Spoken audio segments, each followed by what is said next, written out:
And I've been muted this whole time. 6 minutes of muted. Thank you, Johnny.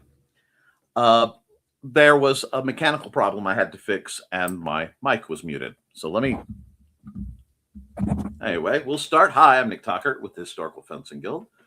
We are made possible by sales of the Simple Sword, the Fighting Axe, and the Simple Spear, all part of our ongoing series of Western martial arts manuals designed to help you go from having never handled the sword to teaching the art to others.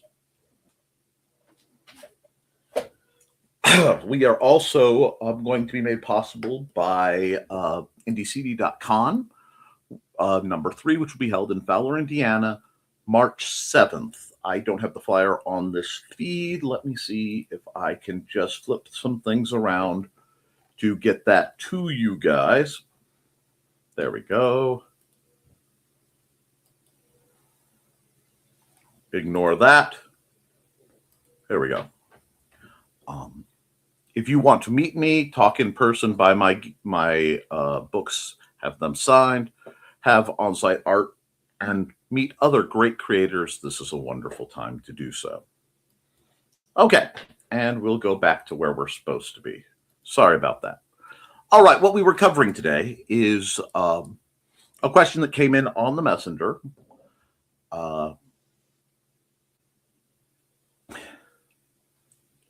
Because, of course, that didn't throw my rule at all. What do you need to buy and what can you make for what we do, especially for the new people coming in? I'm going to take a essentially skin out approach. Obviously, reasonable undergarments. This is not the time to wear anything elaborate or fashionable. Basically, as close as you can get to the boy short boxer brief format is probably the absolute best. Beyond that, you're going to want to purchase some kind of genital protection. For men, it's a cup. For women, it's a Jill. It's a little different. They're harder to find, but if you can, I heartily recommend one.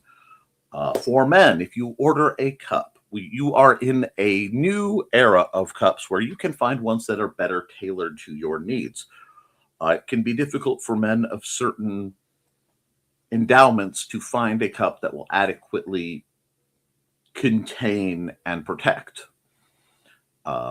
You can look around. There are some great brands out there. Do not make your own cup. Ladies may need, in some cases, to make their own Jill, but as I have not had to do that, I don't feel as though I should be instructing that, obviously. Now, beyond that, you're going to want to consider heat gear. Heat gear is the brand name for a type of Under Armour. It's elasticized fabric that allows, it's a abrasion resistant heat wicking fabric.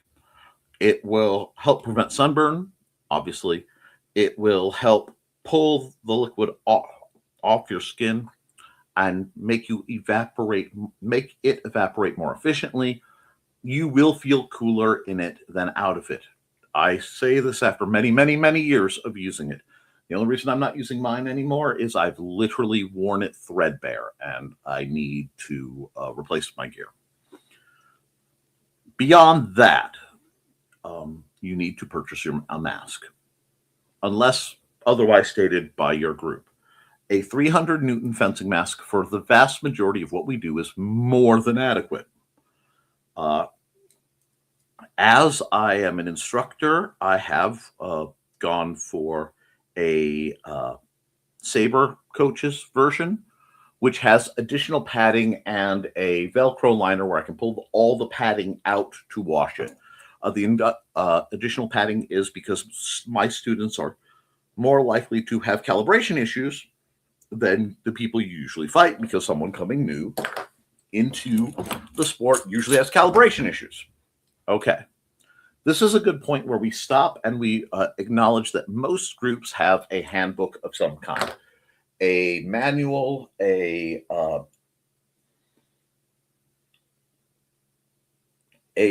set of rules that they hold by that are usually included as riders in their insurance. It's a whole thing. That would be groups like the SCA, a Society for Creative Anachronism, the HEMA, ARMA.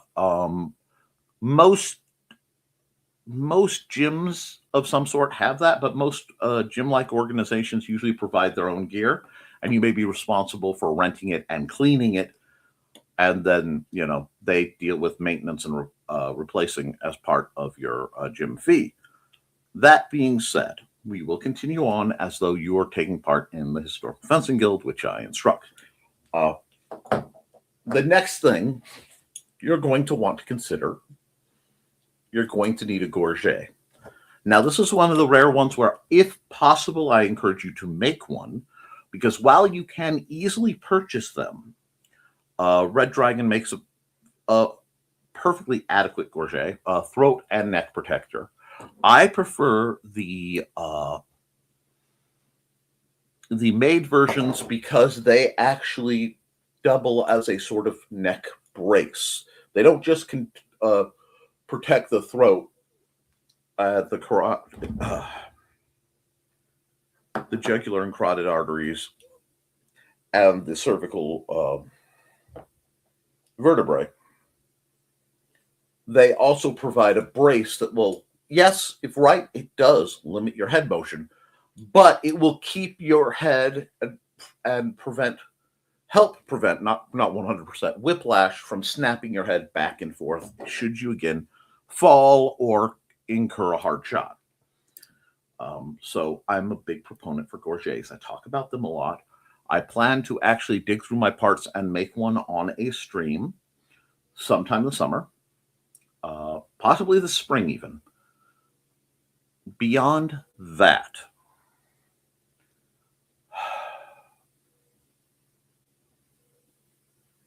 this is where we start getting into what you can make, what you can buy, and what you can buy/repurpose. For what we do, you want heavy gloves. You want a plastron. You can buy a plastron, which is just a piece of plastic. This is absolute minimum that can strap across your back, and it protects your heart from sudden impacts. It protects your ribs from sudden impacts, and it keeps swords from sticking, which can be very damaging. Ask me how I know. So what I'm going to say there, and by the way, Johnny, it is so good to see you in the chat. Thank you so much. I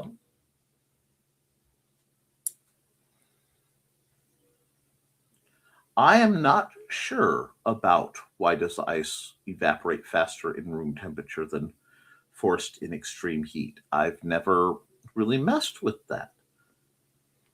But it's something to look up.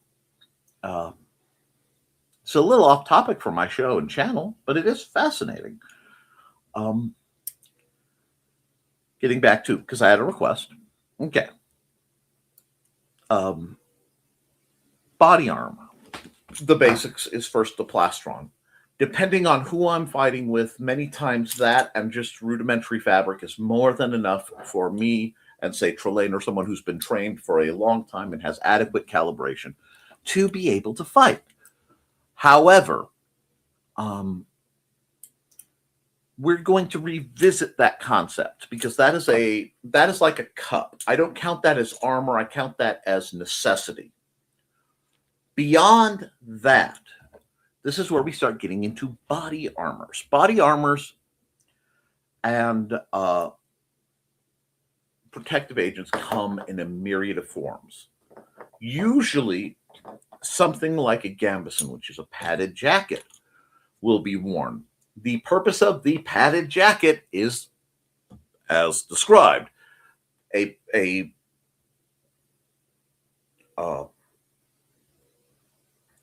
usually made by dual layer resistant material that has had either channels put in and fabric or batting of some sort, fur in some cases, has been wedged it tightly into these channels and then sewn back up to absorb impact, and because it fouls knife blades surprisingly well. Stabs aren't quite fully defeated by them, but it's a lot better than not having it. Beyond that, again, we're going to look at the requirements. I'm going to suggest joint protection. Pauldrons for your shoulders, if you can get them, and we'll talk about that a bit later.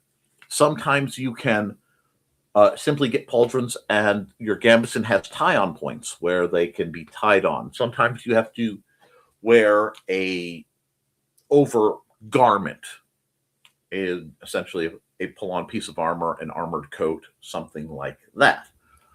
But you want your main joint areas protected. That's your knees, that's your shoulders, that is knees, shoulders, elbows. And again, you can find this gear relatively inexpensive in sport shops if you're just starting out and you don't even know about armoring or anything. For light starter stuff, which is how you should be fighting, skating, like skateboard knees and elbows, work just fine. As you progress, and especially if you're going into a more concussive style, your armor needs to match. But this is just bonehead entry level. I have fenced in motocross jackets. I have fenced in chainmail. I have fenced in ballistic nylon, which gave great piercing protection, but no impact protection whatsoever.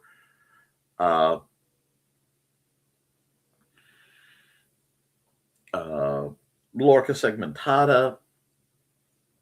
I have somewhere a beautiful chunk of leather and brass segmented armor, body armor, that I have no idea how it would fit me because my body's changed shape so many times of the recent years that I genuinely do not know. But it's something to look into. For gloves, this is where it gets interesting. If you don't know what to do, I would go with, if you're using, okay, we'll break it. If you're going classical fencing, we're talking small swords, rapiers, sabers to a lesser extent. Heavy fencing gloves will do fine. The cuff should protect your wrist mostly. Anything heavier than that, you're going to want lacrosse gloves. Lacrosse gloves, especially lacrosse goalie gloves, are the simplest, cheapest way to get armored protection. They are not perfect. They are not suited for full bear strikes. Then it becomes a matter of leveling up. All right. We have gone through that. What parts can you make easily? On top of all this, you may wish to wear a chest plate that might negate the need of a plastron. A simple chest plate above chainmail or a gambeson is a considerable elevation in your protected status. And that could be made as simply as cutting out an adequate shape of blue barrel plastic and just putting it on there. Again, you can do it as a full curious kind of front and back that lace together on the sides. You can have it laced directly. You can integrate it into a jacket where it does like a double-breasted coat, and one has a pocket where you can slide it in. Hello, Angelina. There are a lot of ways to do that. Whenever possible, you want hard over soft armor, because hard armor distributes it, but it doesn't absorb it. So you still take the kick of a mule. Soft armor tends to absorb a lot of the impact and squish so that you don't. when you combine the two mechanically, and it seems people say it seems either very simple or very complex process, but it's not either. Your hard armor, provided that it holds and it doesn't buckle, or is it defeated? Is it pierced? Distributes the force, because the armor doesn't want to. The outer armor does not want to transform, so it just moves as one unit. So you're taking something in a small place and you're expanding it over a much larger target, which allows the impact to be easier to absorb, both through the mechanisms of any gambeson or body armor under it, and your own body, that's under that. You can further that by simply taking adhesive and attaching closed cell padding to the back of that. I do this frequently when I'm making armors out of, again, HDPE/barrel plastic. Great stuff if you're careful. It does require a little bit of understanding to truly use properly. And it does have a few extreme temperatures and it don't get along real well. It can get a little fragile. Not as bad as ABS, which will shatter, but not bad stuff. HDPE is pretty awesome all in all, and basically one of my favorite pieces of armor. Now, it's a good point to stop here and talk about how this armor is segmented, because it could be very broad. A large bracer, an elbow cop, either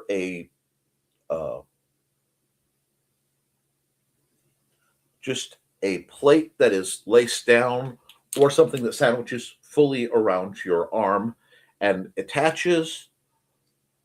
These are all ways to do that. Your body can be done the same way. Big plate, smaller plates that are articulated, which means you're taking what would be a large area of space and you're making it out of smaller areas so that you can get more flex. It alters the way the impact is absorbed, but it also allows a lot more mobility. This is where you get, not Lorica segmentata, although Lorica is in there too, lamellar. Lamellar are plates. They're little guys. A lot of times about this big. They're domed, usually with 5 holes.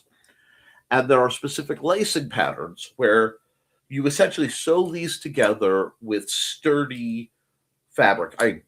Sturdy rope. In this case, I'm going to say paracord. Paracord is beautiful stuff. It's dirt cheap. It's just time consuming. The benefit of this is if a individual plate is damaged, while again time consuming, it is possible to unlace it, replace that plate, and lace it back up, and it saves you significant material costs. It also adds breathability, because as the plates can flex, air can get around. It adds mobility, but if they can flex, they can impact in, which means you have to be very careful, in my humble opinion. There are a lot of people who, if you have a significant enough gambeson and padding behind them, it won't be an issue. Ladies, since I have 2 guaranteed in the chat,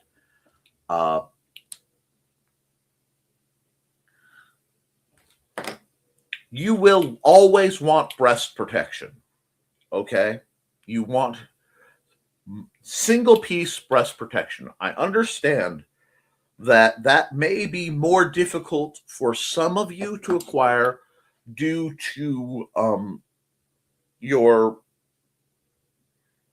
breast volume. I'm trying to be delicate. Yes, I make a lot of pervy jokes a lot of the time. All that stops when I'm dealing with armoring. Okay? But you're going to want an underlayer to greatly limit impacts to your breasts, because impacts to the breast have been just 100% connected as a thing that influences breast cancer in women. And I am incredibly passionate on the subject of breast cancer in women, as my mother is a breast cancer survivor. I want to save all of you as much damage as possible. Not just, that region of the world, though I do greatly appreciate that region of the world. So please keep that in mind. I mentioned lacrosse gloves. If you have the means to get hard armor that would be either sizable enough you don't need padding under it, or fitted armor, hi Dave, that is sized to go over your padded armor. I would never encourage multiple layers of armor if you can handle it. Go with that. Whenever possible, when you're dealing with your hands, you want to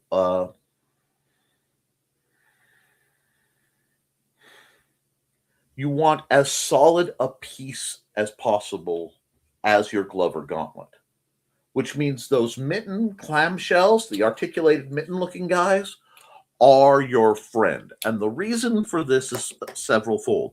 One, it's much harder to have a pinky snap like a matchstick if it is wrapped up with everybody else. You do the kind of things I've done long enough, you see people who've made mistakes, and you see the after results. Okay? You want your armor to be, your gloves, if possible, to be cut together. You can bypass that a bit if the weapons you are using provide adequate protection. So if there's a full cup hilt around your sword of choice, or your that hand is well behind a shield, you may not have to worry as much, but I'd still be concerned because things happen. So in the event that you want the best gloves you can get, the other thing about clamshells is, if they are done right, they contact the hilt of the sword you're holding or the pole arm, and the impact is transferred. I don't know why my camera keeps going out of focus. I do apologize. But the impact is transferred through the arc, just like in a wall arch or doorway arch, and it anchors into the weapon, and it bypasses the tiny little fingers in your hands. I'm very protective of tiny little fingers in our hands because I've had mine have very bad incidents, and I don't want that to happen to you. Now we're going to go back and lower. Whenever possible, you want some level of, at your middle, something reasonably solid over your kidneys, especially. Kidneys to liver. Anyone who's done boxing, MMA, or just fought a lot knows the horror and agony of a liver shot. Kidney shots, if they hit right, can just kill you. So you really want that area protected. A lot of designs are basically weightlifter belts, big, wide leather that goes over. Now, again, this is for the heaviest and hardest hitting of styles. Depending on what you're fighting, you may not need this, but because this is an open venue, I am going to encourage over-armament, always over-under. I know there are people who fight adjacent to the SCA called two trucks, and I know they armor their joints, head, neck, nether regions, and maybe gauntlets, and that's all. But even they usually have kidney protection. Don't be stupid. Now, if your armor has it built in, you don't need to worry about it. The next part are your hips. Not many people talk about your butt and your hips. Yes, I watch a lot of Andrea Dietrichs. I have trouble saying her name. But yes, if you don't want your butt broken, you want some type of skirting or hanging plate, something to cover that area. Okay? They actually have some very nice, they're geared more for, I want to say, street hockey, but they are padded undergarments. So, they can fill in the heat gear to an extent, but they have padding over the hips and butt area to help prevent dangerous impacts. I actually am, like designing my preferred gear from Amazon right now in hopes of saving up and eventually getting it before I fight. We'll talk more about that towards the end. Knees. You will need knee pads. Your knee pads need to not just protect the front of your knees, but the sides, so they will bare minimum need fins. Some kind of side flank that covers that. Sometimes it's a big joint. This can be problematic when you are dealing with women because as an armorer, the joints in I want to put this unoffensively. People whose skeleton manifests biologically female. I'm talking about the more open pelvis, the angle of the joints, the angle and tendons in the wrist, things like this. This is not judgmental issue of gender. This is the sex of a skeleton. Okay? I hope that is clear because I have been accused of being too binary in the past. And I absolutely am not. We're talking mechanics here. Okay? I hope everyone understands that. If you don't, feel free to ask. Maybe I can explain it in another way, or I could address a personal concern you have. That being said, many times women's legs have different muscular shapes. And when a woman's knee bends, there are two muscle areas that can kind of stick out a bit as the knee bends that don't do that usually on a man. This can be very, very challenging to armor, especially if this woman is of a certain size. Okay? Now, I'm not saying overweight because a strong body doesn't necessarily look like a lot of people think it does. But the mechanics mean that your knee armor may need to have a measure of flex on this axis. So if the knee, how do I want to do this? I don't really want to get the sketch drawing pattern out, but I may have to. Okay, we'll use my elbow. Okay, there's nothing sticking out here because it's just my elbow. But on a woman's knee, oftentimes you get more material that sticks out the sides, and you'll see a little bit because I'm chunky. You see the pudge? Yeah, that still needs to be protected, and in fact, that needs more protection because what you never want with a hinge joint, when you're protecting a hinge joint. There are two ways to destroy a hinge joint, primarily. And again, they're excessive. But you're most likely to either overextend, it doesn't go any farther. If you make it go farther, bad things happen.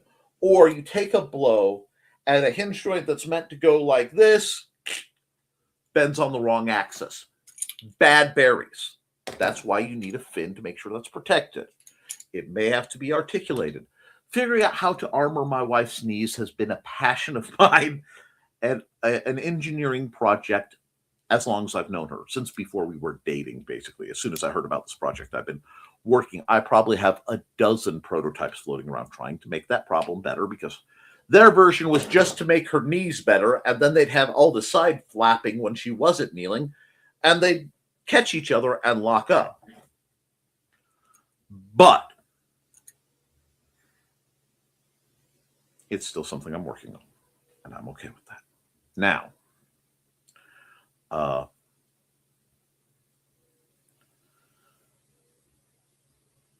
to protect the thighs, which can usually are fairly sturdy, you can have plates that go across the top into attach into the knees. hang off of a belt on the hips to distribute the weight across as much as possible.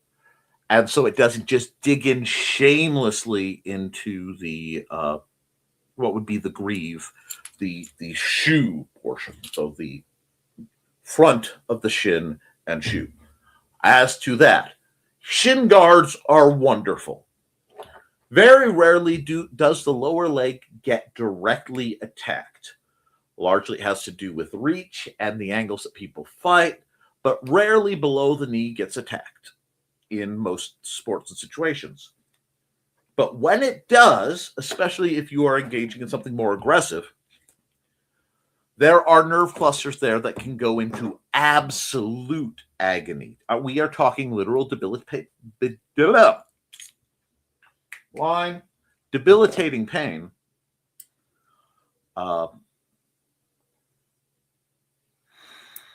So you want that. You also, if at all possible, you will be fighting in closed-toed shoes. You will not be fighting barefoot with weapons around me. Yes, I know a great many martial arts traditions do that. I know a great many martial arts traditions have always done that. And I know people will cite left, right, and center. That is good. Those people have not either experienced having a toe bending out on its own or seen one bent out on their own, or had a smaller digit crushed. Because when everyone else is being relatively smart and at least wearing solid closed-toe shoes, you should be too. The other factor that must be remembered when we talk footwear, and if it sounds like I'm passionate, it's because I have to argue this every season when I take new people, is you will be fighting outside. I do not have the means to have built a guild hall like I'd love. I do not have the finances to make that happen. And I don't expect to anytime soon. Though universe, if you wish to make that happen, I will accept it gladly. Gleefully, that is. However, we will be fighting outside. It may be on concrete. It may be on grass. It may be on gravel. There will always be the possibility of something unpleasant, gross to step on or in, or insects. You do not want a bee sting on the bottom of your foot. You do not want to do like my buddy did and go walking across very, very hot blacktop and literally deglove the bottom of your foot due to third-degree burns, because he was going to be tough and not put on his shoes. So no, you will wear shoes. The other reason is this, and it is an actual practical reason. I believe you should train how you fight. And you should fight how you train. And you should do both the way you live as much as possible. Which is why, when it comes to teaching different stances, I will always be hardline to as neutral and normal a stance as you can hold. Okay? We may make slight adjustments for safety or to improve your balance, but basically routing as much of it as how you would normally walk. And the vast majority of us being in a Western culture, when we are out in the world, are wearing shoes when we do so. Therefore, we train in shoes. If your group doesn't, go by your group's rules. Always go by your group's rules, unless you feel they are unsafe. Now, a great many groups I feel are operating very unsafe right now, judging by the number of weapons breaks I'm seeing and armor fails I'm seeing throughout the HEMA community. stuff is starting to fail. They aren't doing enough inspections. They aren't doing enough maintenance. It is failing. I don't want that to happen to you. All right? So, let me real quick. Oh, if you can have a helmet of some sort that protects the back of your head, groovy. If you can, there are inserts that can be purchased or made that will cover the back of your head in a fencing mask. Also groovy. Now, at some point, you will see me fighting. And you will see me fighting in probably gear that looks like I am being a hypocrite. I understand this. I'm going to get ahead of this. For me, biologically and normally, I have poor heat response. Further, I am on three of the meds I am on that are lifelong. I'm not getting off these meds. Are on the heat death list, where dehydration and excessive heat can literally kill me. Another 3 are on the severely monitored version of that list, one notch down, where it might. Therefore, I have to and will be designing armor that will be incredibly heat friendly, to the point of I am actually trying to figure out how to integrate, and I'm going to be testing the safety of assorted like wearable chill vests that I can swap out as practices go on. If I'm going to keep doing that, a lot of things are going to have to change, and they're going to have to change now before then. I'm making one very hard run at getting this all set up and running right on my home and property. And if not, I will be reevaluating a great deal of what I do and what I am able to do. So for people who are looking for training from me, this is going to be a very good spring-summer area to start making arrangements.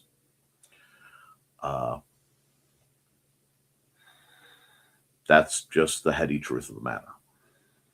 I may have to step back to having to do training, but not actual full sparring, even though I love it.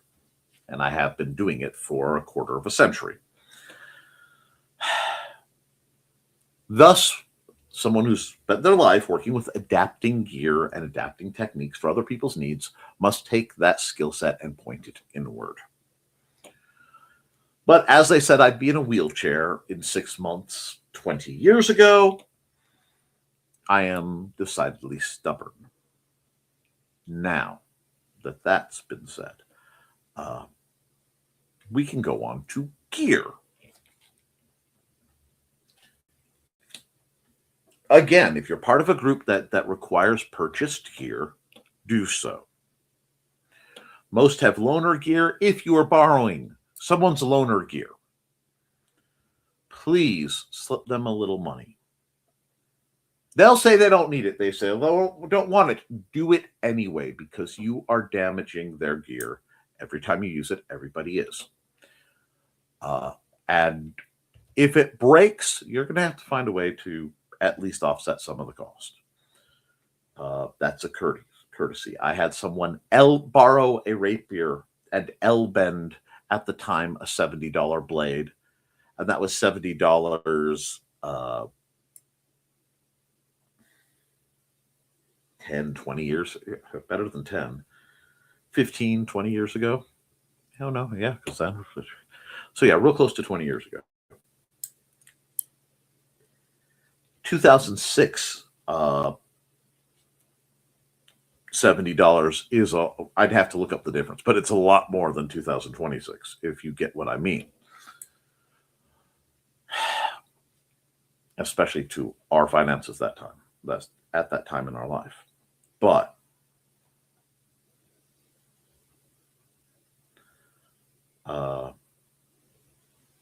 do that. Now, again, if you're in a group and they say we use this gear, you're probably going to have to buy from that list. If you are a solo practitioner and you're just starting out, or there are a lot of options. I have some here. My favorite option for people who are just starting out, assuming you are very careful, is of course PVC. This is my anything sword. I can use it to demonstrate just about any sword or weapon style I need to in a very narrow situation. This is just half-inch PVC. And now that I know what I know, I would have spray painted it orange. I still might, but I don't want to get it on the tape. Well, I can block the tape off with masking tape. I might just do that.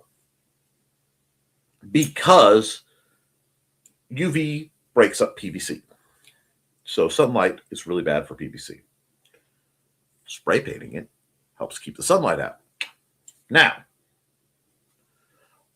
as long as you are not going full force and you are not doing thrusts, I have knocked people's teeth out with a PVC piece like this.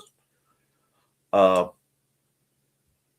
gentleman at the time was training as a ninja, and he advanced much faster than even I expected, and I popped him in the face. I was young and dumb. I did dumb things so you don't have to. Still a dear friend, love him dearly. We worked through it. But PVC is a great start. The SCA heavy fighters use this stuff, which you can see this is the untaped part. This is called rattan. And it is a bamboo-like reed substance. You've probably seen chairs made out of it. And they like this stuff because it gets lighter as it dries out. And as it takes damage, instead of splintering, it mushes because it's still essentially a very robust reed. Great stuff, but it's still also like hitting with a baseball bat. Padded weapons can be handy. Here's a very silly variant. I have to redo the tape on the head. This is my random acts of kindness. And this is just closed cell foam that's been wrapped and duct taped. You can use Plastidip and wood weld to make something sturdier. I've learned a lot over the years. I have a little bit of the same tape grip in there to make the grip just a little nicer and give me better edge alignment. This is, of course, again, on half-inch PVC with end caps. The PVC you get at our good friend Menards. You can get a sturdy form of this foam in the form of certain tumbling mats, bed rolls for camping, and the waffle weave, the pattern squishy blocks that they put down as flooring, stuff like that. This is quite old, so it's quite soft and porous. I probably should just remake the whole thing. But it does provide a lot of impact protection. The AmpGuard groups use closed cell foam, and they have a whole bunch of standards, and then they have fabric over it so that you can't get scratched by the duct tape. It is not as perfect as they claim, but it is a lot better than some stuff people use. The SCA tends, again, heavies fight with the rattan. Light fencers fight with either musketeer blades or epee blades, usually. Occasionally foil, usually those. Heavy fencers, like found in the Middle Kingdom, use either what are called rapier blades, Hanway practical blades, or Schlagers, which are a heavy German kind of sparring blade. I come of the era of Schlagers. If you have to do that, you have to buy. If you're training at home, you can make your own gear out of wood if you are cautious with it. PVC. I've done wooden dowels have worked very well at points. Again, if you are going only slow speed to learn technique. HDPE, just the same stuff I was talking about making armor in. you get thicker chunks, you can make decent trainers out of it. One way we did was we had, it's been a few years now, a contest where we basically took HDPE cutting boards, the thick white plasticky cutting boards, and saw who could make the best trainers out of them. Jim won, I want to say both times. James Robertson, amazing fellow. But you can make a lot of trainers that way. You can make a lot of trainers and attach them to things. Or you can buy. There are myriad of quality trainers on the market. Some are better than others. I am a big proponent of Purple Heart Armory. I have an affiliate link in the chat. However, I always review their stuff completely honestly. To the point that I actually at one point commissioned a trainer to be made. This is that went by the handle, the Italian tactical side sword, and I want to see if I can get him to make me one in the new plastic, because the new plastic is a good deal lighter. But yes, I have two of these, one with weights on the end to make it much lighter, and one with this one, which does it. Still one of my favorite trainers ever. Not real suited for thrusts because, again, not enough flex. But you can also go on Amazon and get polypropylene trainers for a low cost. This was one that was given to me by my buddy John, but this is obviously Sting, the Hobbit sword. And I quite like these. We've used various degrees of these. If you deep dive around in my channel, you will find reviews. I still like this one. Now, there are new ones that have been floating around, and I'm seeing two companies. One makes a bit sturdier, and one makes very pretty. The sturdiest ones I've seen, one moment, I am eternally altering my gear. Pardon my lovely look. This is my Boken. I believe this is by Wu Jiao. Yep, it's by Wu Jiao. But this is a very sturdy. Look at the thickness of the plastic. It is surprisingly heavy for what it is, but it works remarkably well, and is one of my favorite trainers ever. It's an elegant, refined trainer for someone who is not quite worthy. And that isn't the Wu Jiao logo, so I'm not sure who made that. I have to look that up. I have a stand for it, however, it was taken out in a stuff slide. Now, there's another company that you can get through Amazon, and they made, my first dealings with them, really, was this lovely gin trainer, and I'm rather fond of it. It's right around that sub 50 line. It annoys thesis the way I see sheathed swords. It's beautiful, but it is not nearly as sturdy. And then my personal newest trainer, and I've gone years without buying one for myself, this little beastie, which is a cavalry saber trainer. It is light, it is fast. I have not been able to test its reliability because I've had to practice this spring yet. I intend to. I'm quite fond of this. I'm quite fond of this blade length. I do prefer to have a keyhole grip, but wonderful trainer. If you have more money, there is a company out of Europe called Black Fencer, sold under the auspices of South Coast Swords. They have some amazing synthetic. So plastic, oftentimes extruded nylon trainers.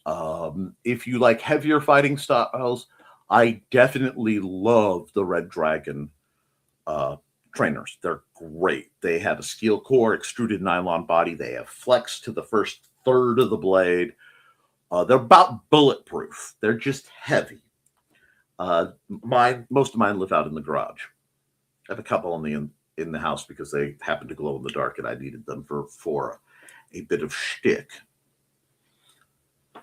However, consult with the manual of the group you are participating in. If you have questions, ask them. If you don't have a group, feel free to ask me. I love to be of service. Beyond that, guys, I'm about done with this lecture, and I'm not getting any questions in the chat. So thank you to the 4 folks who have stuck around. I know my Friday night schedule has been erratic. The house is just bouncing a very bad version of the flu around, and I'm taking care of everybody. So it's taking a bit out of me. Fortunately, Mandy and Xander have been stable enough I could come in here and do today's stream. I genuinely appreciate all the people who came in the chat. Thanks, huge amounts of thanks to Johnny for catching the mute. And I hope to see you guys next week discussing this. There will be something at this time slot. I will either do a live stream or I will have a pre-recorded video that I set up earlier in the week. And I'll run it in this time slot. That's the master plan. This has been a very busy broadcast day for me. I'm, I think, on my 3rd or 4th hour. So I'm going to call it here and go back and enjoy the rest of my Friday the 13th. I want to remind you guys that there will be a convention in Fowler, Indiana, March 7th. 10 till 8 at the Purdue Extension or Benton County Extension in lovely Fowler, Indiana. Flyers will be going out and other things going on in the near future. I hope to see many of you there. And if I can't, I hope to see many of you on the field.